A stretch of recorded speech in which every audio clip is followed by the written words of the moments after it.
ਬਿਸਮਿਲ੍ਲਾਹਿਰਰਹਿਮਾਨਿਰਰਹੀਮ। ਅਸੀਂ ਅੱਜ ਬੜੇ ਖੁਸ਼ ਹਾਂ ਕਿ ਅੱਜ ਅਸੀਂ ਪਹਿਲੀ ਵਾਰ 3 ਸਾਲ ਦੇ ਵਿੱਚ ਪਹਿਲੀ ਵਾਰ ਅਸੀਂ ਆਪਣੇ ਭੈਣਾਂ ਨੂੰ, ਭਰਾਵਾਂ ਨੂੰ ਔਰ ਦੋਸਤਾਂ ਨੂੰ ਬਰਾਹ ਰਾਸਤ ਮੁਖਾਤਬ ਹਾਂ ਜੀ।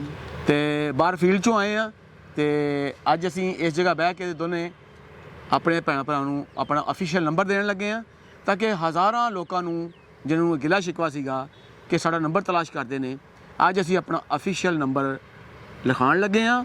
ਇਸ ਨੰਬਰ ਤੋਂ ਇਲਾਵਾ ਸਾਡਾ ਕਿਸੇ ਨੰਬਰ ਨਾਲ ਕੋਈ ਰਾਬਤਾ ਨਹੀਂ, ਨਾ ਸਾਡਾ ਕੋਈ ਰਿਸ਼ਤੇਦਾਰ, ਨਾ ਕੋਈ ਭੈਣ ਭਾਈ, ਨਾ ਕੋਈ ਸਾਡਾ ਸੇਲਸ ਮੈਨੇਜਰ, ਨਾ ਕੋਈ ਸਾਡਾ ਕੈਸ਼ੀਅਰ, ਕੋਈ ਕਿਸੇ ਕਿਸਮ ਨਾਲ ਕੋਈ ਤਲਕ ਨਹੀਂ। ਅਗਰ ਕੋਈ ਇਸ ਨੰਬਰ ਤੋਂ ਇਲਾਵਾ ਤੁਹਾਨੂੰ ਕੋਈ ਨੰਬਰ ਤੋਂ ਕਾਲ ਆਵੇ ਤਾਂ ਸਮਝ ਲਓ ਫੇਕ ਆ, ਬੋਗਸ ਆ। ਔਰ ਇਹ ਨੰਬਰ ਜਿਹੜਾ ਸਾਡਾ, ਇਹ ਤਾਲਾ ਜੀ ਬੋਲਣਗੇ, ਦੱਸਣਗੇ ਕਿ ਸਾਡਾ ਨੰਬਰ ਕੀ ਹੈ ਜੀ। 0333 22 7 449 0333 227 44 49।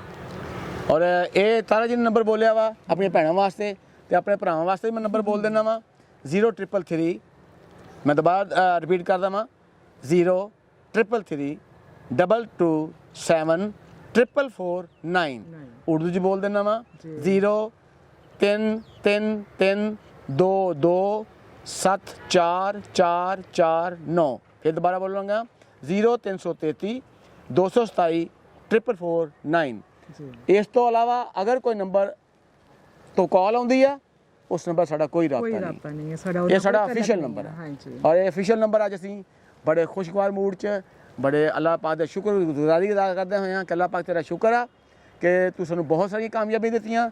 ਔਰ ਇਸ ਗਰੁੱਪ ਦੀਆਂ ਕਾਮਯਾਬੀਆਂ ਨੂੰ ਦੇਖਦਿਆਂ ਹੋਇਆਂ ਬੇਸ਼ੁਮਾਰ ਲੋਕ ਜਿਹੜੇ ਉਹ ਸਾਡੇ ਬੋਗਸ ਨੰਬਰਾਂ ਤੋਂ ਫਰਾਡ ਕਰਨ ਦੀ ਕੋਸ਼ਿਸ਼ ਕਰਦੇ ਆ ਕਿ ਇਹ ਹੱਕ ਨਵਾਜ਼ ਦਾ ਨੰਬਰ ਆ, ਸਾਡਾ ਕਿਸੇ ਨੰਬਰ ਨਾਲ ਕੋਈ ਤਲਕ ਵਾਸਤਾ ਨਹੀਂ। ਬਹੁਤ ਬਹੁਤ ਸ਼ੁਕਰੀਆ।